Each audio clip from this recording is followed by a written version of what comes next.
அண்மை செய்தியாக பார்த்து வருகிறோம். கோவை சிறையில் காவலர் மீது கைதிகள் தாக்குதல் நடத்தியுள்ள சம்பவம் அதிர்ச்சியை ஏற்படுத்தி இருக்கிறது. கோவை சிறையில் காவலர் மீது கைதிகள் தாக்குதல் நடத்தியுள்ளனர். இதில் படுகாயமடைந்த நிலையில் மருத்துவமனையில் அவர் அனுமதிக்கப்பட்டிருக்கிறார்.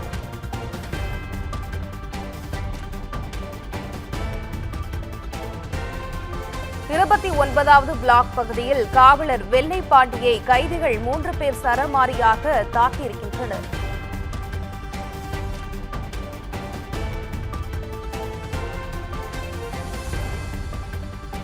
கோவை சிறையில் காவலர் மீது கைதிகள் தாக்குதல் நடத்தியுள்ள சம்பவம் அதிர்ச்சியை ஏற்படுத்தியிருக்கிறது.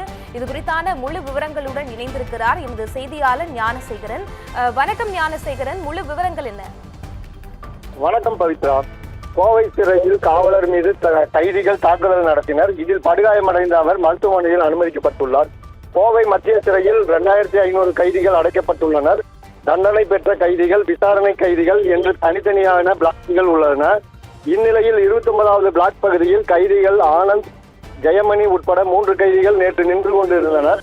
அப்பொழுது ஒரு கைதி வழக்கறிஞர் ஒருவருடன் பேசிக் கொண்டிருந்தார். உடனே 3 கைதிகளும் அவர்கள் பேசிக் கொண்டிருந்ததை ஒட்டு கேட்பது போல் நெருங்கி நின்று கவனித்துக் கொண்டிருந்தனர். அதை பார்த்த காவலர் 3 கைதிகளும் விலகிச் செல்லுமாறு அறிவுறுத்தியுள்ளார். உடனே அந்த காவலர் ஜெயமணி, ஆனந்த் உள்ளிட்டோர் மரியாதை குறைவாக பேசி திட்டியதாக தெரிகிறது. இது பற்றி அந்த காவலர் சிறை கண்காணிப்பாளர் தாமரைக்கனியிடம் புகார் செய்தார்.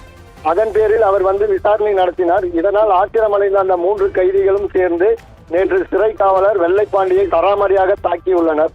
இதில் படுகாயமடைந்த அவரை உடனடியாக மற்ற காவலர்கள் அவரை மீட்டு அரசு மருத்துவமனைக்கு அனுமதித்துள்ளனர் சிகிச்சைக்காக. இந்த சம்பவம் கோவை சிறையில் பரபரப்பை ஏற்படுத்தி உள்ளது. இது குறித்து ரேஸ்கோர்ஸ்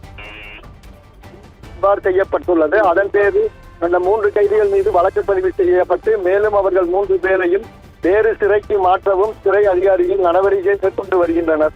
கடந்த சில நாட்களுக்கு முன்பு சூலூர் சிறுமி பாலியல் பலாத்கார வழக்கில் கைதான கைதியை சராமரியாக கைதிகள் தாக்கினார்கள். அதற்கு முன்பு ஒரு காவலரை தகரத்தை வைத்து தாக்கிய சம்பவம் நடைபெற்றது. தற்பொழுது சிறை காவலர் 3வது சம்பவமாகும். கோவை சிறையில் கைதிகள் தாக்குதலை தடுக்க கடும் நடவடிக்கை எடுக்கப்படும் என்றும் அதிகாரிகள் தெரிவித்துள்ளனர். பவித்ரா, விவரங்களுக்கு நன்றி ஞானசேகரன்.